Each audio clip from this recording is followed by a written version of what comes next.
Improvisation. I want to stretch you on this one.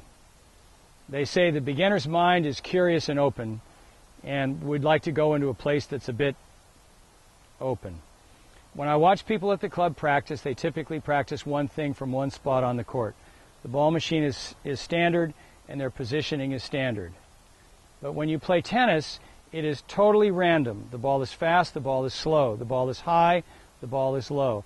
And I think the secret to playing a better game of tennis is not always your technique, but your willingness to be open and your willingness to improvise. So a couple of years ago, it took me quite some time to get the courage up, but I took a class at Stanford Continuing Education in improvisational theater. I wouldn't even say I was very good at it.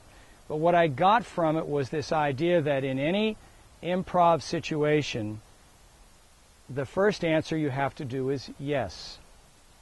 If they say, Jim, you're supposed to be a veterinarian who's Japanese that lost his car keys, I can't say, no, I can't play that play. I have to say, I'll go with it. And then you have to be observant to see the flow of the others in the scene so that you don't know what you're going to say and you wait for them to stop talking before you respond, but rather you listen and all the responses are flowing one from the other. Tennis is identical to this, I think. And the best players are improv artists. Federer for sure, McEnroe for sure. And the ones that play less well are sort of fixed to one style. And I won't mention names. But in Northern Cal, that guy was a man named Whitney Reed, who was #1 in the United States in 1963.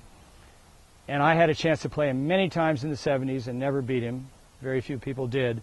But what he appeared to be able to do was hit the ball in any manner of ways, in any situation, with any stroke that would work.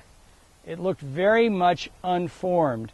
And so it's possible that you could be grooving a stroke and grooving it so much that that's the only way you can hit it, as opposed to somebody who can say, yeah, I can do underspin, I can do overspin, side spin, yeah, half volley, yeah. No man's land is really about improv. And so as you play the game and as you work on it, and I do like your feedback, tell me if this makes sense. Tell me if you play somebody who's very hard to play because they don't play to a pattern. Tell me if you play somebody who is so rigid that when you float it, they say, no, I don't like that. Instead of, if I float it and they're also good at improv, they say, oh, thanks for the floater. Let me return the favor.